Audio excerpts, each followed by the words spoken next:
제가 학교에 있을 때는 그 설교학 교수님들이 설교 실제에 있는 학기에는 절대로 채플 설교를 하지 않았어요.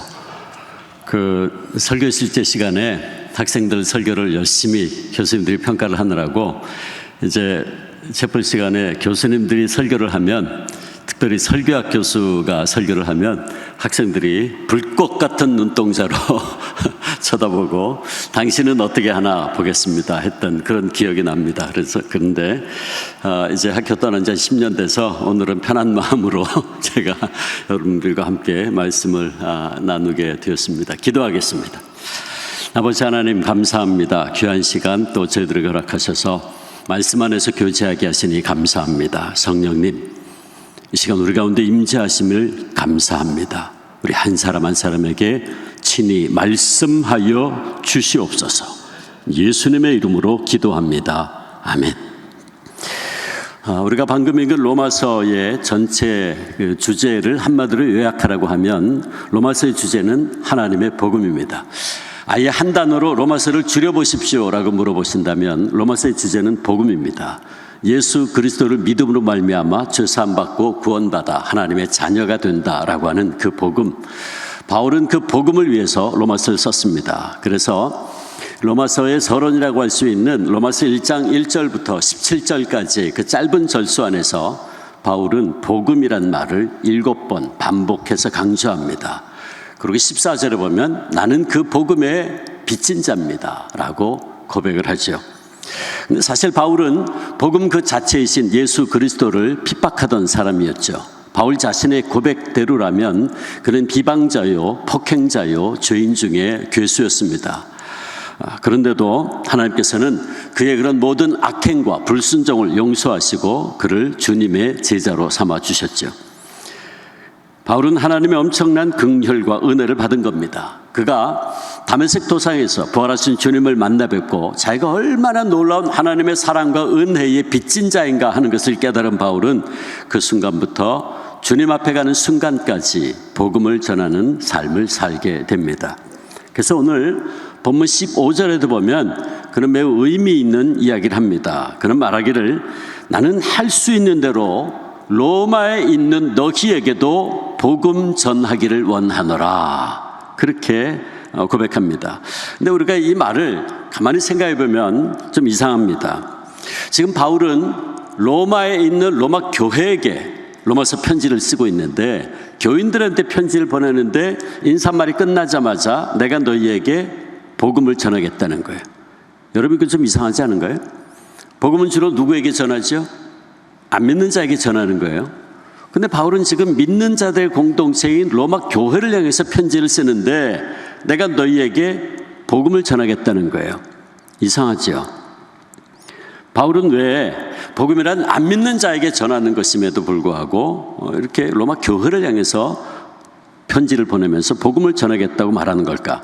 우리가 이 문제에 대한 대답을 하기 전에 먼저 우리는 로마에 있는 그 교인들, 이 로마서의 수신자가 어떤 사람들이었나 하는 걸 좀 알아볼 필요가 있겠죠.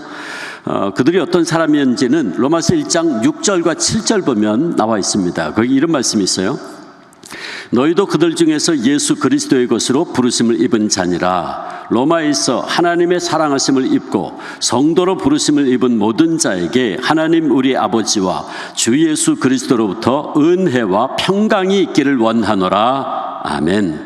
자, 15절 보면 로마에 있는 너희에게 복음 전하겠다. 그런데 6절 보니까 너희도 그들 중에 있다. 그래서 너희를 세 가지로 설명을 했어요. 로마에 있는 너희는 누군가? 로마서의 수신자는 누군가? 첫째, 예수 그리스도의 것으로 부르심을 받은 자들이다. 예수님께서 십자가 위에서 물과 피로 값주고 사심받은 예수 그리스도의 소유된 백성이다. 두 번째, 하나님의 사랑을 받은 자들이다. 하나밖에 없는 외아들 예수 그리스도를 십자가 위에 아낌없이 내어주신 그 하나님 아버지의 놀라운 사랑을 받은 자들이다. 세 번째, 성도로 부르심 입은 자들이다. 그래서 성도, 거룩한 백성, 수많은 사람들 가운데 내가 너희를 내 백성으로 따로 구별지어 세웠다. 이게 성도죠. 거룩한 백성. 하나님께서 바울을 통해서 로마에 있는 그리스도인들이 누구인가? 세 가지 신분을 가진 사람들이다. 예수의 것이고 하나님 사랑받는 자들이고 성도로 부르심을 입은 자들이다. 이 세 가지 신분의식은 저와 여러분이 늘 가지고 있어야 될 우리의 신분의식입니다. 저와 여러분은 예수의 것입니다. 저와 여러분은 하나님 사랑받는 자들입니다. 저와 여러분은 성도로 부르심을 입은 자들입니다. 여기에 복음이 있어요. 제가 오늘 이 말씀을 반복해서 강조할 겁니다. 자, 그러면 다시 처음 질문으로 되돌아가겠습니다. 그렇다면 왜 바울은 이렇게 예수의 것이고 하나님 사랑받는 자들이고 성도로 부르심을 입은 자들에게 왜 복음을 전하겠다는 겁니까?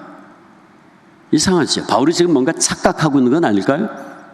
더군다나 오늘 본문 8절 말씀 보면 로마 교회 교인들의 믿음이 온 세상에 전파되어 있다 그랬어요. 로마 교회 교인들의 믿음이 소문났다 그 말입니다. 믿음이 소문난 교회였어요. 게다가 로마서 16장 19절 보면 바울은 또 이런 얘기를 합니다. 너희 순종함이 모든 사람에게 들리는지라 그러므로 내가 너희로 말미암아 기뻐하노라 그랬어요. 그러니까 이 말씀을 비춰보면 로마 교회 교인들은 믿음도 있고 순종함도 있는 교인들이었어요. 그 믿음 있고 순종함이 있는 것이 소문이 났단 말이죠. 근데 바울이 그 얘기를 듣고 보니까 내가 참 기쁘다, 감사하다 그렇게 이야기한 거예요. 자, 그러면 이게 더 이상하잖아요. 아니 이렇게 믿음이 좋고 신앙생활 잘하는 교인들 보고 왜 복음을 전하겠다는 겁니까? 근데 바울은 참으로 심각하게 로마에 있는 너희들에게, 로마서 수신자들에게 복음 전하기를 원한다 그랬어요. 10절 어떻게 하든지 이제 하나님의 뜻 안에서 너희에게로 나아가 좋은 길 얻기를 구하노라. 11절 너희 보기를 간절히 원한다. 13절 형제들아 내가 여러 번 너희에게 가고자 한 것을 너희가 모르기를 원치 않는다. 여러 번 로마에 가서 복음 전하기를 원했다는 거예요. 그리고 마침내 15절 그러므로 나는 할 수 있는 대로 로마에 있는 너희에게도 복음 전하기를 원하노라. 어떻게 해서든지 너희에게 가서 복음 전하겠다는 거예요. 그러므로 우리는 바울의 이런 집요한 의지를 보아서 바울이 지금 뭔가 착각하고 있는 건 아니구나 하는 결론을 내릴 수 있어요. 그렇다면 우리는 바울이 로마에 가서 복음을 전하고자 했던 모습 속에는 분명히 무슨 이유가 있었을 터인데 그 이유가 무엇이었을까?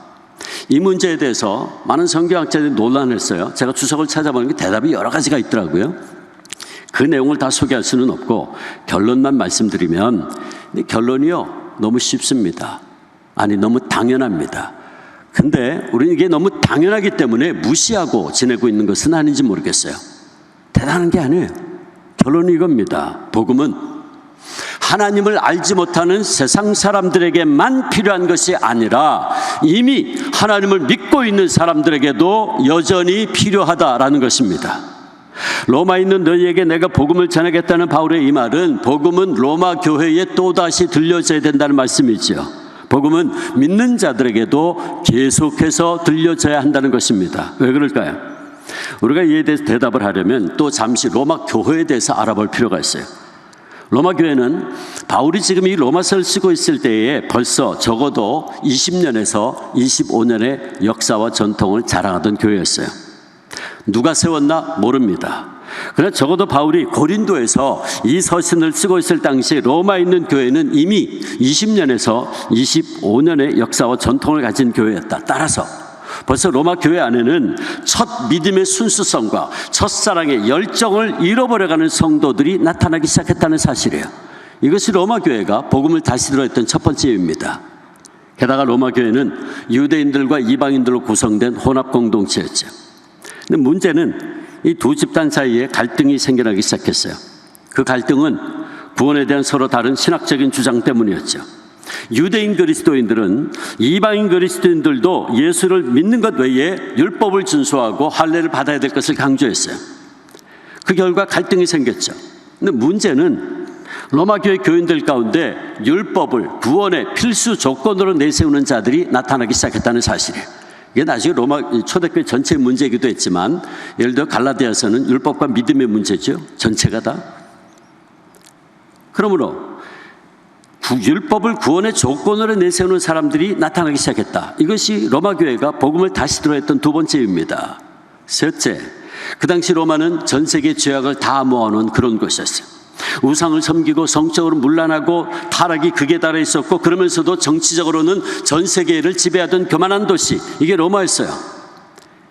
그래서 하나님을 하나님으로 알지 아니하고 온갖 죄악의 불꽃이 넘실대는 도시가 로마였어요. 로마서 1장 18절부터 마지막 절까지 읽어보면 그 당시 로마 사람들의 죄악된 모습이 쫙 설명되어 있어요. 그러므로 비록 로마 교회는 세워진 지 25년이나 되었고 믿음과 순종이 소문난 교회였지만, 이런 여러 가지 이유로 문제가 많고 믿음이 흔들릴 가능성이 많이 있었습니다. 외적으로 그 당시 로마의 환경은 충분히 로마 교회 교인들에게 유혹이 많고 도전적인 상황이었죠. 또 내적으로는 믿음과 율법의 문제로 인한 갈등이 있었어요. 그런가 하면 첫사랑의 감격과 열정을 잃어버리는 문제 등 로마 교회 교인들 가운데는 이런 문제로 인해서 믿음이 흔들리는 사람들이 나타나기 시작했어요. 어떻게 할 수 있냐고요? 2000년 전에 로마 교회를 가보지도 않았으면서. 11절 볼까요? 11절 보세요. 내가 너희 보기를 간절히 원하는 것은 어떤 신령한 은사를 너희에게 나누어 주어 너희를 견고하게 하려 함이니, 그랬어요. 바울이 지금 로마 교인들한테 내가 너희를 견고하게 해야 되겠다 이 이야기를 합니다. 그러면 여러분, 우리 상식적으로 생각할 때 믿음이 흔들림이 없는 사람 보고 내가 네 믿음을 다시 한번 견고하게 세워줘야겠다 이런 얘기 할까요? 아니죠. 그건 뒤집어서 해석하면 무슨 뜻이에요? 로마 교회 교인들의 믿음이 어떻게 되고 있다? 흔들리고 있다고 말이에요. 흔들리는 너희의 믿음을 내가 신령한 은사를 통해서 다시 한번 굳세게 붙잡아줘야겠다. 바울이 그 얘기를 하고 있어요. 여기 신령한 은사는 로마서 전체 맥락으로 볼 때 복음을 말하는 거예요. 그러니까 바울은 복음을 통해서 믿음의 감격과 믿음의 열정을 잃어버린 로마의 성도들에게 복음의 불을 다시 불붙여 주기를 원했던 겁니다. 바울은 은혜가 아닌 율법을 주장하는 이들에게, 첫사랑의 감격을 잃어버린 성도들에게, 여러 가지 세상적인 유혹에 직면해 있는 그들에게 복음을 통해서 다시 한번 영적 재각성을 불러일으키기 위해서 로마서를 썼습니다. 이것이 바울이 로마서를 쓰게 된 여러 가지 중요한 동기들 가운데 하나예요. 진실로 하나님께서 이 로마서를 통해서 역사상 수많은 사람들 심령에 영적 혁명을 불러일으키셨습니다. 그래서 우리는 흔히 로마서를 교회 갱신의 성경이다 라고 부르죠. 우리는 지난 2000년의 교회 역사를 통해서 이 로마서를 통해서 그 삶의 영적 혁명을 경험했던 수많은 믿음의 선배들을 만날 수 있습니다. 4세기 어거스틴, 방탕한 삶을 살았죠. 로마서 13장 13절 14절 말씀 앞에 거꾸러집니다. 16세기 종교개혁의 마틴 루터, 율법으로부터 참 자유함을 얻고 종교개혁의 횃불을 높이 들게 만들었던 말씀도 복음에는 하나님의 의가 나타나서 믿음으로 믿음에 이르게 하나니 기록된 바 오직 의인은 믿음으로 말미암아 살리라. 로마서 1장 17절 말씀을 통해서 그는 믿음을 회복하게 되죠. 그리고 하나님의 은혜로 말미암아 믿음으로 의롭게 된다는 이 로마서 말씀은 저 유명한 감리교회의 창시자였던 요한 웨슬리 목사를 뒤집어 놨어요. 여러분, 우리가 이 예를 들자면 끝이 없을 거예요. 자, 그렇다면 이제 우리 얘기를 좀 해볼까요? 루터 얘기 말고, 어거스틴 얘기 말고 저와 여러분의 얘기를 좀 해볼까요? 예수 그리스도의 것으로 부름받고 하나님의 사랑받는 성도이자 선지생도 여러분, 오늘 우리는 어떻습니까? 우리에게는 복음이 다시 필요하지 않나요? 로마교회 교인들에게 복음이 다시 들려져야 했듯이 오늘 저와 여러분에게도 이 복음이 다시 들려져야 하지는 않습니까? 어떤 목사님이 이런 말씀한 걸 들은 기억이 있어요. 복음, 예수 그리스도를 정말로 필요로 하는 사람이 오늘날 한국 교회 안에 교회 밖에보다 교회 안에 더 많이 있다. 여러분 어떻게 생각하십니까? 십자가 앞에서 다시 한번 깨어져야 될 사람이 교회 밖이 아니라 교회 안에 있고, 하나님의 사랑 앞에서 그 교만한 마음이 녹아져야 될 사람이 교회 밖이 아니라 교회 안에 있다는 겁니다. 예수 그리스도의 이름 앞에서 자기 자신이 죽고 다시 태어나야 할 은혜를 받아야 될 사람들이 오늘날 교회 밖에보다 교회 안에 더 많이 있다는 것입니다. 로마 교회 안에 복음을 다시 들어야 할 성도들이 있었듯이 오늘 우리 신학교 안에도 복음을 다시 들어야 할 신학도들이 있을지 모르겠습니다. 예수 그리스도의 것으로 부르심을 입은 신학생 여러분, 여러분은 나는 사나 죽으나 주의 것입니다 라고 했던 바울의 고백이 오늘 우리에게도 있습니까? 혹시 우리들은 입술로는 나는 예수의 것입니다 라고 고백하지만 삶의 현장에서는 얼마나 많은 순간에 여전히 내가 내 인생 주인 되어 살고 있지는 않습니까? 오늘 우리에게 나 같은 죄인 살리신 찬송 부를 때에 내 마음 깊은 곳에서 감사와 감격의 눈물이 흐르고 있습니까? 죄로 말미암아 죽어 마땅한 나를 십자가의 보혈로 씻어주시고 하나님의 자녀 삼아주신 그 놀라운 하나님의 사랑에 대한 감사와 감격이 있느냐 하는 말입니다. 오늘 내가 성도로, 거룩한 백성으로, 구별된 백성으로 부름받았는데 나는 구별된 삶을 살고 있습니까? 만약 그렇지 않다면 저와 여러분은 복음을 다시 들어야 됩니다.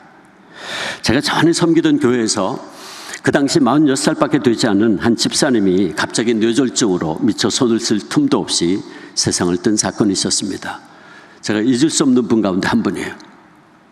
근데 한 주 전에 우울증으로 굉장히 고통받고 있는 성도를 같이 신방을 했는데 그 집사님이 그 우울증 환자를 향해서 우리 함께 시간 있으면 기도원 가서 기도합시다 라고 위로해 주시던 이 집사님이 닷새 뒤에 그렇게 가실 줄 꿈에도 생각 못했어요.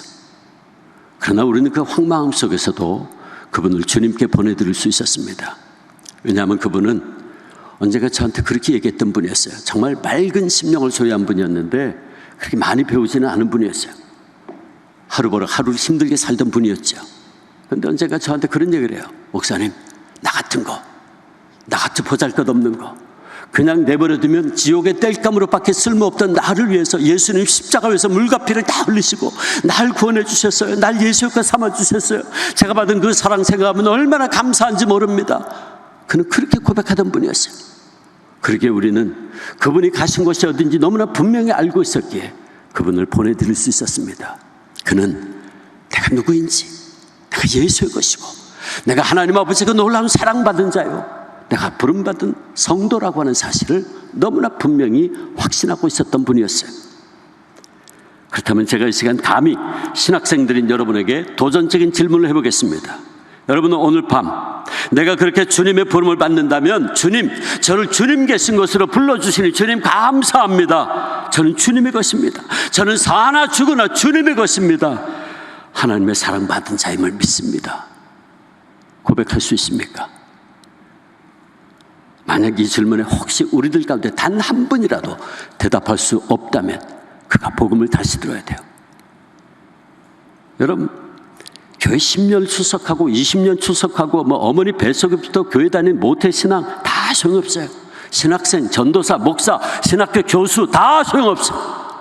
이 질문에 대답할 수 없다면 당신은 복음을 다시 들어야 됩니다.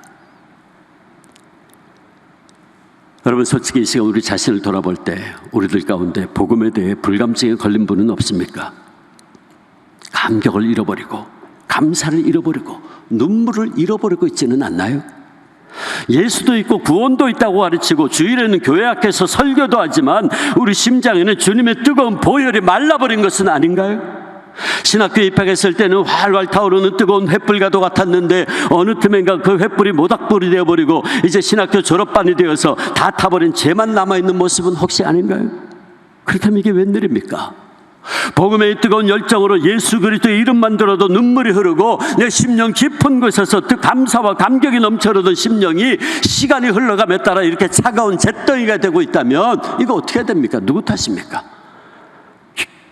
신학교 탓입니까? 아니면 교수님들 탓입니까? 아닙니다. 아닙니다. 그 누구의 탓이 아닙니다. 내가 문제입니다. 내 탓이요, 내 탓이요, 내 탓이죠. 내 마음이 은혜를 잃어버린 겁니다. 그렇다면 우리는 복음을 다시 들어야 돼요.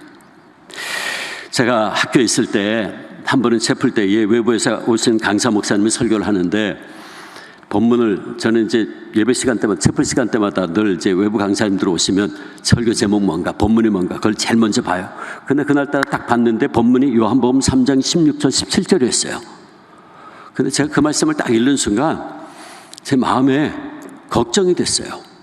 아이고, 저 목사님이 저 요한복음 3장 16절 저 유명한 말씀 가지고 이 신학생들한테, 이 전도사님들한테 어떻게 설교하려고 그러나 제 걱정이 탁 되더라고요. 그런데 조금 있다가요, 성령님이요 제 마음속에 야 이놈아, 네가 복음을 다시 들어야 되겠구나 말씀하시는데 얼마나 화들짝 놀랐는지 몰라요.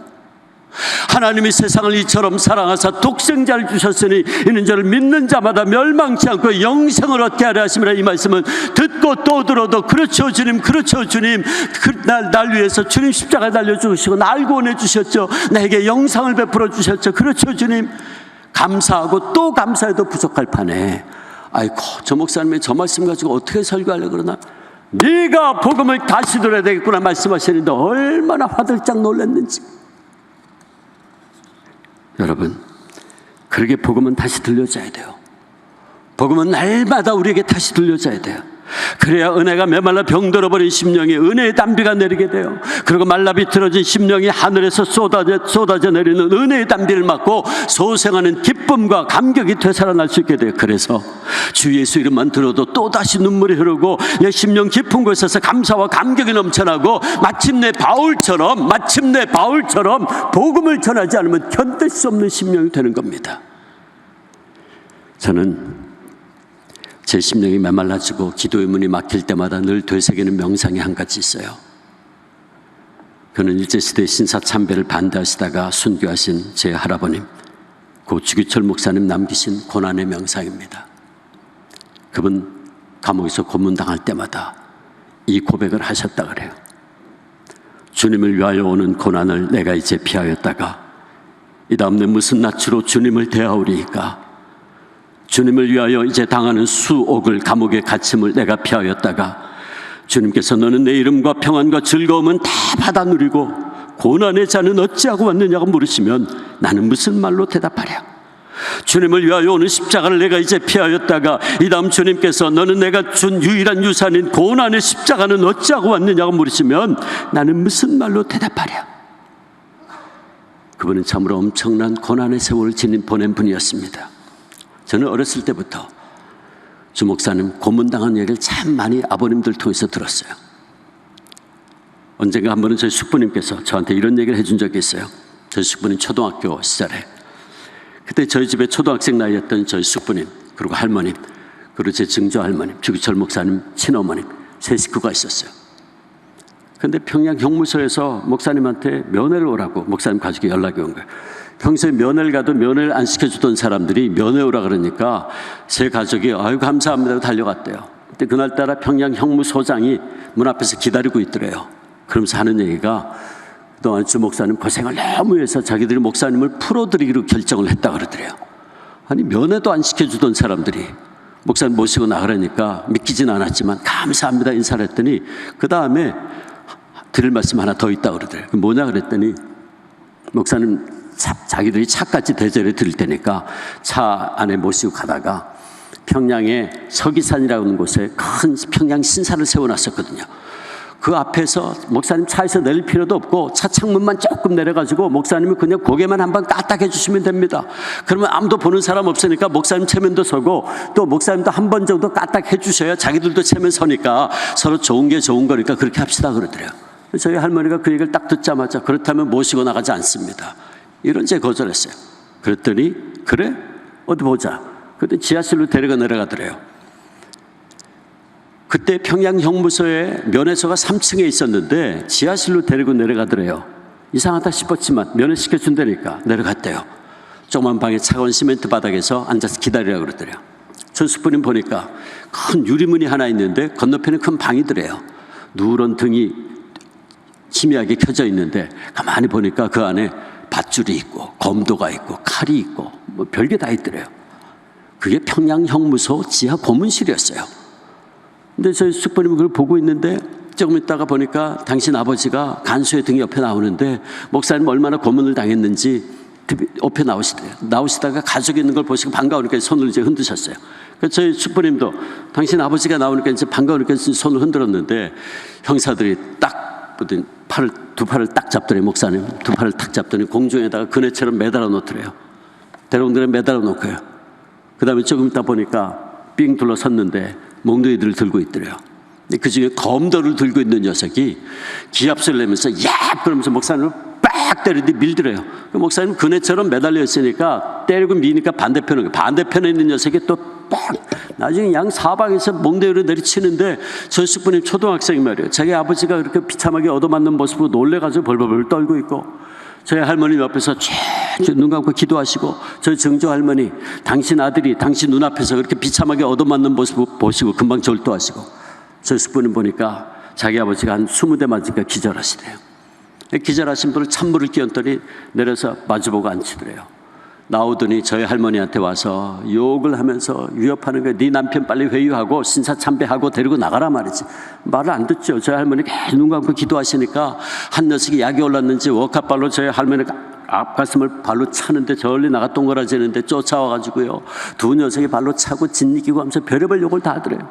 그래도 뭐 저희 할머니 계속 이렇게 기도만 하시니까 이게 지독한 년이라 그러면서 욕을 하더니 안으로 들어가더래요. 들어가더니 목사님 바로 그 유리문 앞에 큰 책상이 하나 있는데 책상 위에다가 목사님 눕히더래요. 그 누런 주전자를 가져오는데 그 안에 물이 가득 들어있는데 주전자에다가 조금 이따 보니까 시뻘건 고춧가루를 막 풀기 시작하더래요. 고춧가루 다 풀더니 형사들이요, 목사님 팔, 다리, 몸 다 찍어 누르고 그 책상 끝에 거기에 이렇게 젖혀지게 눕혀놓고서는 입을 강제로 벌려가지고는 고춧가루 주전자를 들이붓기 시작하더래요. 그러니까 이제 목사님 괴롭잖아요. 그러니까 고춧가루 물 들어오는데 반항을 하면서 움직이는데 그게 기도로 넘어가니까 그 숨도 못 쉬고, 여러분 생각해보세요. 고춧가루 물이 기도로 넘어가면 어떻게 될까요? 고통스러운 표정. 그걸 지금 저희 숙부님 초등학생 그걸 바로 앞에서 보고 있는 거예요. 근데 보니까요, 조금 있다 보니까 자기 아버지가 축 처지더래. 더 이상 뭐 반항할 힘도 없었겠죠. 그리고 움직이면 그게 기도로 넘어가니까 그걸 받아 마실 수밖에 없어. 숨을 쉬려면 그 들이붓는데 반은 입으로 코로 들어가는데 막 흘리고 다 들이붓더래요. 그러더니 조금 있다 보니까요, 정말 자기 아버지 배가 농구공처럼 이렇게 부어오더래. 그러더니요, 이 형사들이 목사님 배 위에다가 의자를 하나 올려놓더래요. 유리 창문 두드리면서 가족들 보고 보라고. 그러더니 조금 있다가 목사님 배 위에 의자를 올려놨는데 그 배 위 의자 위에 두 녀석이 딱 주저앉더래요. 주저앉는데 저희 숙부님 자기 아버지를 딱 보니까 순간 하는데 조금 있다요, 목사님 입에서 코에서 눈에서 귀에서 붉은 게 흘러나오는데 피인지 고춧가루 물인지 말이에요. 저희 숙부님 그 모습을 보고 초등학생 어린아이가 너무 충격받아가지고 실어증에 걸렸어요. 엄마라는 말도 못하게 돼요. 바보같이 돼버렸어요. 저희 정조 할머니, 당신 아들이 그렇게 비참하게 고문당하는 모습 보시고 거의 실성하셨어요. 나 이제 밖에 나와가지고 길 다니면서 지나가는 사람 아무나 붙잡고 내 아들 살려달라고 정신 나간 노인네처럼 돼가지고 비참했죠. 그런 얘기를 하려면 뭐 끝이 없을 거예요. 목사님 그렇게 고문 끝에 숨겨왔었어요. 시신 가져가라고 연락이 왔어요. 달려갔더니 사각대짝 2개에다가 목사님 시신을 넣어서 내주더래요. 보니까 피골이 상접하고 온몸은 상처투성이었어요. 모시고 왔어요. 장례 절차가 시작됐습니다. 평양 산자교회 교인들이 달려오고, 저희 아버님, 저 중학생 때였는데 저희 숙부님 둘이 이제 저희 할머니가 염을 하셨어요. 이제 장례 준비하면서 흰볼을 덮으시고, 그리고 이제 염하는 시신을 닦아 내려오는 거죠. 시신 닦으려고 흰볼을 들고 이제 닦아 내려오니까 볼을 드니까 목사님 손발이 바깥으로 빠져나왔어요. 흰보 밖으로 나온 거죠. 근데 저희 숙부님하고 저희 아버님이 동시에 본 거예요. 아버지 손을 발을 탁 봤는데 손톱 발톱이 하나도 없는 거예요. 고문하면서 대나무를 얇게 썰어가지고 쑤셔 넣었어요. 벤치로 다 잡아 뽑아버렸어요. 발은 얼마나 때렸는지요. 발이 뭉그러져 있고요, 발 형태가 없더래. 발톱 하나도 없고 시커멓게 썩어 있더래. 제 숙부님 얘기가 순간 그게 부끄럽더래. 어린 마음에 자기 아버지 그 비참한 모습이 너무 부끄럽더래. 근데 어머니가 원망스럽더래. 왜 다른 가족들도 지금 평양 산자교회 교인들이 와서 그걸 돕고 있는데 왜 내 아버지 이 비참한 모습을 다른 사람들한테 보이나. 그래서 제가 어린 마음에 그게 부끄러웠대. 그래서 자기도 모르게 가렸대요. 가렸더니 조금 있다가 할머니가 시신 닦아 내려오다가 막내 아들이 이러고 있으니까 손 치우라고 딱 보니까 손발이 그 모양. 그러니까 저희 할머님도 미처 경황이 없어 그걸 못 보셨던 거예요. 근데 그 모습을 보시고는 애들이 충격받는 걸 그제야 깨달으시고는 황급하게 흰볼을 덮고서는 얘들아 미안하다. 그리고 한참 우셨다 그래요. 근데 여러분, 주 목사님께서 어떻게 이런 모진 고문 속에서도 끝까지 견디고 승리할 수 있었을까요? 제가 어렸을 때부터 들어온 주기철 목사님은 한국교회가 이야기하듯이 초인적인 순교자, 강인한 순교자가 아니었어요. 제가 어렸을 때부터 들은 주기철 목사님은 저와 여러분과 똑같은 연약한 인간이었어요. 언젠가 저희 아버님이 저한테 그런 얘기 해주셨어요. 목사님 7년 동안 감옥 5번 왔다 갔다 하면서 끌려갔다 나왔다. 만 5년 4개월 감옥에 있었어요. 7년의 총 환란의 세월이었는데 한 번은 감옥에 잠깐 가석방돼서 나오셨대요. 가족들도 뭐 비참하게 만들어놨죠. 쌀 배급 주던 거 다 끊어버리고 아무도 못 도와주게 하고 아주 비참했어요. 학교 다 퇴학당하고 그 맨날 굶고 있었는데 아버지가 잠깐 감옥에서 나오셨는데 할머니가 이제 말하자면 저희 아버님한테는 어머니죠. 어디서 구해왔는지 밥을 구해다가 대접을 하시대요. 그러니까 목사님이요. 밥이 이렇게 맛있냐 그러면서 막 허겁지겁 막 드시대요. 근데 저희 아버님 옆에서 이제 서가지고 그걸 이제 보고 있는 거예요. 저 아빠가 저거 좀 안 남겨주나. 그러고 이제 막 보고 있는데 조금 있다가 바깥에서 왁짝지껄 또 소리가 들리더래요. 그러더니 조금 있다가 또 주기철 나와! 하면서 형사가 신발 신은 채로 딱 들어오면서요. 저희 아버지 그 잊혀지지가 않는데 손가락에다가 수갑 낀 채로 돌리면서 문 빵 차고 들어오면서 주기철 나와! 하면서 들어오더래요. 그래서 저희 아버님 놀래가지고 그 딱 보고 그 다음에 당신 아버지를 봤대. 그 목사님이요. 식사를 하시다가 더 이상 식사를 못 하시고 손을 발발 떨고 계시대요. 조금 이따 수저를 내려놓으시고 당신 어머님 팔순 노모가 계신 방으로 도망치듯이 달려가셔가지고 그 앞에 무릎 꿇고 어머님 나 같은 약졸이 장기간의 고문 견딜 수 없습니다. 어머님 제가 중간에 변절할까 봐 너무너무 두렵습니다. 저 위해서 기도해달라고. 팔순 노모와 목사님이 붙잡고서 엉엉 울면서 기도하다가 끌려가셨어요. 왔냐? 그래 가자. 그러지 않았어요. 그분 고문당하는 걸 그렇게 두려워하신 인간이었어요. 사실 저희 집에서는 목사님 순교할 것도 알고 있었습니다. 목사님 순교하기 전날 밤에 이틀 전에 저희 증조 할머니 꿈에 나타나셨대요. 목사님이 흰 두루마기를 입고 나타나셔서 어머님에게 절하고 가시대요. 그래서 증조 할머니가 아침에 일어나가지고 당신 며느리죠. 저희 할머니이고 며느리 얘야 얘 나 간밤에 주목사 봤다. 주목사 이렇게 인사하고 가더라. 그래서 저희 할머니가 그 얘기를 듣고 아 순교하시는구나 직감했어요. 1944년 4월 21일 밤 9시에 순교하셨는데 그날 오후 4시 마지막 면회가 이루어졌어요. 달려가신 거죠. 아침에 갔는데 오후 4시에 겨우 면회를 시켜주더래요. 그래서 할머니가 목사님에게 남기실 말씀 없습니까? 그때 목사님 3마디 하셨어요. 첫째는 아이들과 어머님 당신에게 부탁합니다. 미안합니다.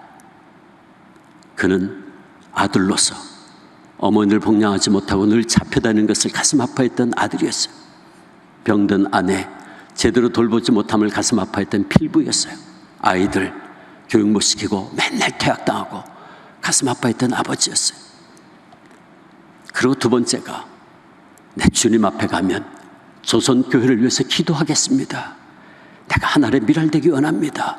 그게 두 번째 말이었어요.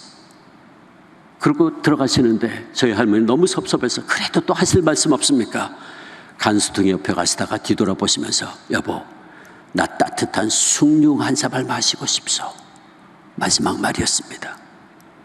그는 평양에 영하 20도 내려가는 감옥 안에서 따뜻한 숭늉 한 사발이 그렇게도 그리웠던 마시고 싶었던 연약한 인간이었죠.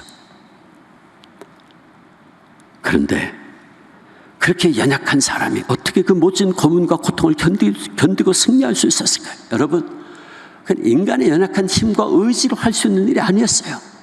여러분, 그게 뭔 줄 아십니까? 그게 바로 십자가의 복음의 능력입니다.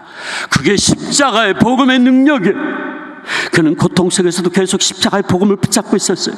늘 감옥에서 고문을 당할 때마다 십자가의 복음을 붙잡고 있었다고요. 주님을 위해서 오는 고난을 내가 이제 피하였다가 이 다음 내 무슨 낯으로 주님을 대하오리까? 주님을 위해서 당하는 이 수옥을 내가 피하였다가 주님께서 너는 내 이름으로 평안과 즐거움은 다 받아 누리고 고난의 자는 어찌하고 왔느냐고 물으시면 나는 무슨 말로 대답하랴? 주님을 위하여 오는 십자가를 내가 이제 피하였다가 이 다음 주님께서 너는 내가 너에게 남겨준 유일한 유산인 고난의 십자가는 어찌하고 왔느냐고 물으시면 나는 무슨 말로 대답하랴? 그래 늘 십자가를 붙잡고 있었고 그러기에 복음의 빚진 자된 심령을 소유할 수 있었고 그러기에 그 모든 고난에도 견딜 수 있었던 겁니다. 언젠가 제 할머니 면회를 가셨는데 면회를 가도 안 시켜주는데 면회 날짜가 되면 시켜주든지 안 시켜주든지 그냥 늘 가셨대요. 그날도 면회 날짜가 돼서 갔는데 면회를 시켜주더래요. 들어가서 앉았는데 목사님 앉자마자 여보 나 간밤에 주님 만났어 그러시더래요. 어떻게 된 거냐 그랬더니 2달 동안 잠을 안 자면서 고문을 하는데 견딜 수가 없더래요. 그러다가 감방으로 돌아와서 쓰러져 누워있는데 누군가가 목사님 이름을 불렀대요. 주기철. 처음에는 2달이나 고문을 하다가 겨우 감방에 돌아왔는데 또 부르나 간수가 부른 줄 알았대요. 근데 또 주기철. 이상한 느낌이 들더래요. 3번째로 주기철 누구십니까? 겨우 돌아봤더니 예수님 슬픈 얼굴로 서 계시더래요. 그리고 말씀하시기를 너마저 날 버리겠느냐 그러시더래요. 너마저 날 버리겠느냐. 아마 그때가 1938년 제27차 대한예수교 장로회 총회가 평양에서 열렸을 때, 그때 뭐 로마 천주교 감리교회 모든 교단 다 넘어가고 장로교 하나 남았었거든요. 다 우상 앞에 서라고 장로교 하나 남았어요. 그때 27차 평양 총회에서 마지막 남았던 장로교회도 신사참배는 우상 숭배가 아니고 국민 의례입니다. 넘어갔죠.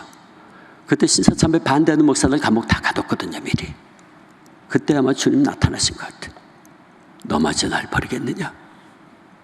너마저 날 버리겠느냐? 그때 목사님 대답하기를 아닙니다, 주님. 아닙니다, 주님. 주님 나 위해서 십자가 위에서 물과 피를 다 흘리셨는데 내가 어찌 주님 모른다고 할 수 있습니까? 아닙니다, 주님. 아닙니다, 주님. 그럼 그렇게 고백했다 그래요. 그 간증을 저희 할머니 다 썼어요. 그는 늘 감옥에서 십자가의 복음을 붙잡고 있었기에 복음의 빚진 자된 심령을 소유할 수 있었고 죽기까지 충성할 수 있었던 겁니다. 사랑하는 전생도 여러분, 오늘 우리에게도 바울처럼, 주기철 목사님처럼, 우리 신앙의 선배들처럼 복음의 빚진 자된 심령을 가지고 있습니까? 만약 그렇지 않다면 이 시간 우리 모두 다시 태어나야 됩니다. 우리 모두 다시 감격해야 되고 잃어버린 구원의 감격을 다시 회복해야 됩니다. 그러면 우리 모두 십자가의 복음을 다시 붙잡아야 돼요. 십자가의 복음이 뭡니까? 십자가의 복음 때문에 저와 여러분이 예수의 것 됐어요. 그 십자가에 놀라운 사랑 받았다고요. 수많은 사람들 가운데 나 잘나고 똑똑한 것 없지만 주님께서 너는 내 거야, 너는 내 백성이야, 너는 거룩한 내 백성이야, 구별된 자야, 우리를 이 선지생도 이 선지 동산까지 불러주셨어요. 십자가의 복음이죠. 십자가의 복음의 은혜입니다. 이 시간 우리 주님께서 저와 여러분에게 묻고 계십니다. 너는 예수 믿는다는 이름은 가지고 있는데 구원의 기쁨은 어찌했느냐? 너 지금 신학생이라고 하는데 너 나한테 주님 사랑합니다, 그 첫사랑에 고백하며 눈물 흘리던 그 눈물 다 어디다 흘려버렸니? 주님 이 시간 우리에게 묻고 계십니다. 저와 여러분의 대답은 무엇입니까? 다 일어나시죠. 우리 305장 찬송하고 우리 결단에 기도하겠습니다. 나 같은 죄인 살리신 305장.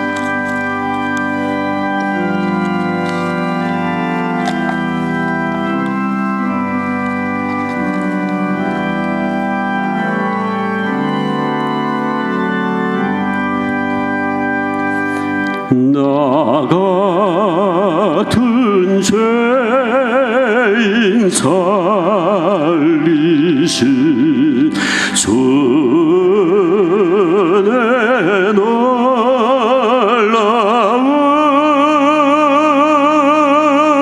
잃었던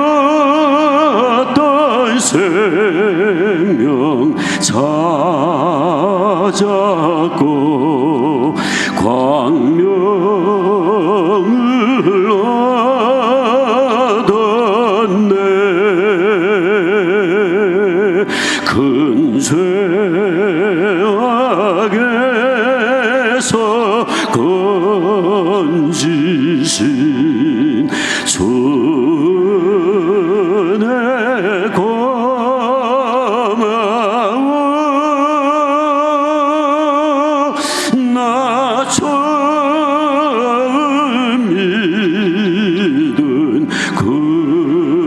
시간 귀하고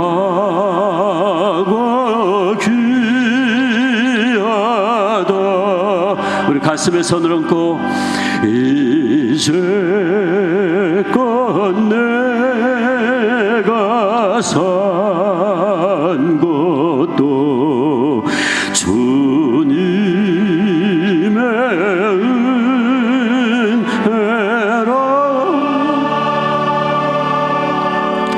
또 나를 장차본 양의 인도해 주시리.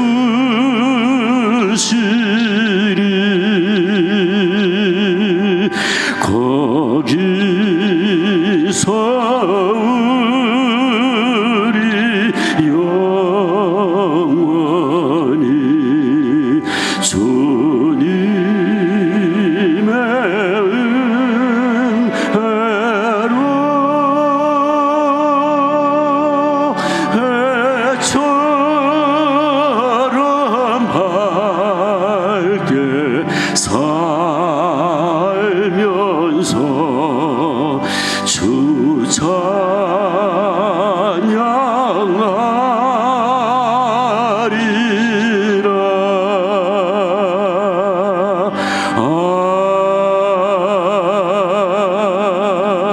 아멘.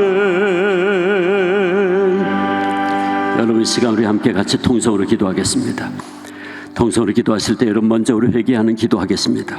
여러분, 혹시 여러분 여전히 우리의 입술로는 나 예수의 것입니다 라고 말하지만 아직도 내가 내 주인 되어 살고 있지는 않았습니까? 여러분, 혹시 조금만 어려워도 조금만 힘들어도 하나님 더 이상 날 사랑하지 않는다고 하나님의 사랑을 의심하지는 않았습니까? 내가 성도라는 사실, 내가 왕같은 제사장됨을 잃어버리고 세상 사람들과 똑같이 세상 친구들과 똑같이 서로 싸우고 미워하고 시기하고 욕하고, 여러분 우리의 그런 모습 없었습니까? 내가 누구인지 잊어버리지는 않았습니까?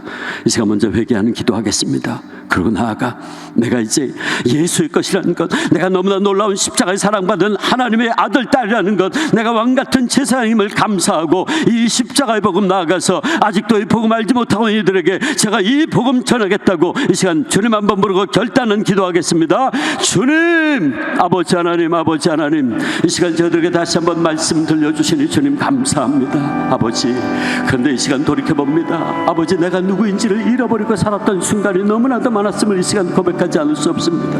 아버지 하나님, 아직도 내가 내 인생의 주인인 것처럼 자행자지하며 살았던 순간이 너무나도 많이 있음을 고백합니다. 내가 예수의 것임에도 불구하고 내가 아직도 내 인생 주인 되어 살았던 적이 얼마나 많았는지 모릅니다. 주님, 불쌍히 여겨주옵소서. 조금만 어려워도 조금만 힘들어도 하나님 더 이상 날 사랑하지 않는다고, 하나님 더 이상 나에게 관심 없다고 하나님의 사랑을 의심했던 우리들의 모습을 주님 불쌍히 여기시고, 내가 성도라는 사실, 내가 거룩한 백성이요, 내가 구별된 백성이요, 내가 왕같은 제사장으로 부름받았다라고 하는 사실을 잊어버린 채 세상 친구들과 똑같이 걸어갔던 우리의 부족한 모습을 주님 고백하오니 주님의 보혈로 다시 한번 정결하게 씻어 주시옵소서. 주님 감사합니다. 다시 한번 우리에게 내가 누구인지 십자가의 복음을 들려주시니 주님 감사합니다. 그 예수님의 십자가의 복음으로 말미암아 내가 예수의 것이 되었다는 것 다시 한번 깨우쳐 주시고, 내가 그 놀라운 십자가의 사랑과 은혜 받은 자이며 내가 왕같은 제사장으로 이 선지동산에 부름받은 하나님의 종이라고 하는 사실을 다시 한번 말씀해 주시니 감사합니다. 아버지, 이 십자가의 복음 붙잡고 나아가 아직도 이 복음 알지 못하고 있는 우리 주변의 많은 사람들에게 이 복음 전하는 귀한 선지생도들 다 되게 주님 인도하여 주시옵소서. 아버지 감사합니다. 우리에게 다시 복음을 들려주시니 감사합니다. 이 십자가의 복음 붙잡고 나아가 이 복음 전하는 선지생도들, 귀한 하나님의 아들 딸들 다 되게 하여 주시옵소서. 예수님의 이름으로 기도하오며 이제는 우리 구주 예수 그리스도의 은혜와 아버지 하나님의 놀라우신 사랑과 성령님의 역사하시고 교통하시며 충만하신 임재가 십자가의 복음 다시 붙잡고 나아가 이 복음 전하기를 다짐하는 사랑하는 모든 학우들과 우리 신학교 위에, 한국교회 위에, 그리고 많은 선교사님들 위에 이제로부터 영원토록 함께 계시옵기를 간절히 축원하옵나이다. 아멘.